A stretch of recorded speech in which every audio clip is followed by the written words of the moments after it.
Hello guys, welcome to my channel. Kung bago po kayo sa channel na to, please don't forget to tap the subscribe button and hit the notification bell para updated po kayo sa susunod kong mga video. By the way, I'm Chris Ugaw-Ugaw, isang mechanical engineer at kasalukuyang nagtatrabaho sa isang private construction company. Kung ikaw po isang empleyado na kagaya ko, naghahanap ng ekstrang pagkakakitaan, kung ikaw po ay isang negosyante na nag-iisip ng pangdagdag sa existing businesses mo. Kung ikaw po ay isang housewife na gustong kumita para makatulong sa asawa, kung ikaw po ay isang estudyante o tambay na gustong kumita para makapag-self-support sa pag-aaral. So itong video na to, share ko to sa inyo para makita nyo rin kung ano yung online business nga nakita ko dito at pwede makatulong po sa atin. So paano po tayo magsisimula ng ganitong business? Dapat mayroon tayong e-cash account, electronic cash account. Pwede natin i-download yan sa tatlong portal, sa cellphone, desktop at saka laptop. Once magkakaroon ka na po nito, magkakaroon ka na rin ng one-stop shop. Yun yung bills payment, remittance, e-loading, insurance, ticketing, travel and tours, and hotels booking. So lahat po yung services mapapasayo po, pwede mo yan pagkakakitaan. So katulad ng ticketing business, yun yung pinaka-trending natin ngayon. So sa ticketing business, nakataya po tayo 406 airlines, domestic and international po. So pwede tayo kikita doon, markup base po tayo. Kikita tayo ng 500 maximum sa domestic and 1,000 maximum sa international. For example, mayroon kang clients, kaibigan mo, 5 katao, magpabook sa iyo ng ticket, times 500 pesos. So, kumikita ka ng 2,500 pesos. So, what if kung round trip ticket po yon, so kikita po kayo ng 5,000 pesos.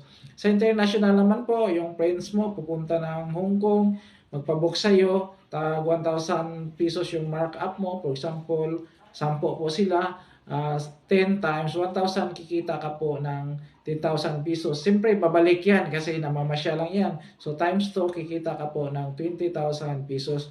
In a minutes of booking, sabihin natin, 30 minutes to 1 hour. So, at least, kumikita ka ng ganon kalaking halaga. So malaking tulong na po, extra income po. Sa mantala, kung nagtatrabaho tayo, makikita tayo ng ganyan after sa isang buwan sa sahod na natin po. So mayroon pa pong ibang services nga pwede nating pagkakakitaan kagaya ng remittance. So send and receive money, bills payment, mayroon tayong tatlong bills na binabayaran buwan-buwan. Pwede tayo tatanggap ng customers dyan, manghingi lang tayo ng convenience fee. So kung magbabayad sila ng tubig, kuryente, internet, pwede na sa'yo. Mas malapit, mas convenient pa. Mayroon pa tayong e-loading, pwede tayo mag-load sa Smart, Globe, sa TM, hindi lang sa domestic, pwede international po. Mayroon din tayong insurance, yung FPG at saka Malayan Insurance po. Pwede natin ibenta sa kanila ng mura lang, 400 to 500 pesos, pero ang mababawas sa system natin is only 90 pesos. So kikita po tayo doon. So mayroon pang hotels booking, mayroon pang travel and tours. So maraming pagkakikitaan dito sa e-cash account natin once mag-avail na po tayo. At ito po ay free trainings po. Lifetime trainings na po. Kayo na lang po ang inantay kung papasok kayo sa trainings o hindi. Pero araw-araw given na po yon yung trainings natin. So magkano po ba yung capital po? Ito po ay 15,998 po. At nandyan na po yung mga services natin, yung sinasabi ko kanina. Magkakaroon ka ng remittance, bills payment, e-loading, insurance, ticketing, travel and tours, hotels booking, at online shop. So, Dito, yun lang ang ipalabas mo, 15,998, pero marami ng services nga pwede mong pagkakakitaan. Kung pupunta ka doon sa labas, magtanong ka kung magkano, kung mag-avail ka ng maging agent ka sa mga airlines. So, napakalaki po, cash ban pa lang po, 300,000, half million, pero tatlong airlines pa lang po. Pero dito sa atin, 406 airlines, domestic and international. Nandyan, yun lang ang babayaran mo, yung ecosystem natin para makapagsimula ka sa ganitong business. So, napakalaking tulong na po dito sa atin sa mga nagsisimula pa lang ng business po.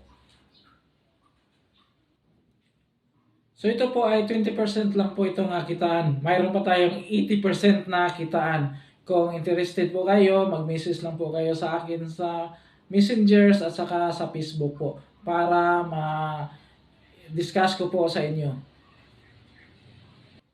So in terms of legalities, legal po tayo, registered po tayo sa Bangko Sentral ng Pilipinas, registered po tayo sa Security and Exchange Commission, member po tayo sa AFI, Association of Filipino Franchisers Incorporated, at member po tayo sa EMLC, registered po tayo sa EMLC, Anti-Money Laundering Council. At ito yung presidente natin, si Mr. Emmanuel Pascual, CPA by profession, pure Filipino at dating nagtrabaho sa Bangko Sentral ng Pilipinas. At ito po yung mga traditional business po niya, makikita natin sa screen.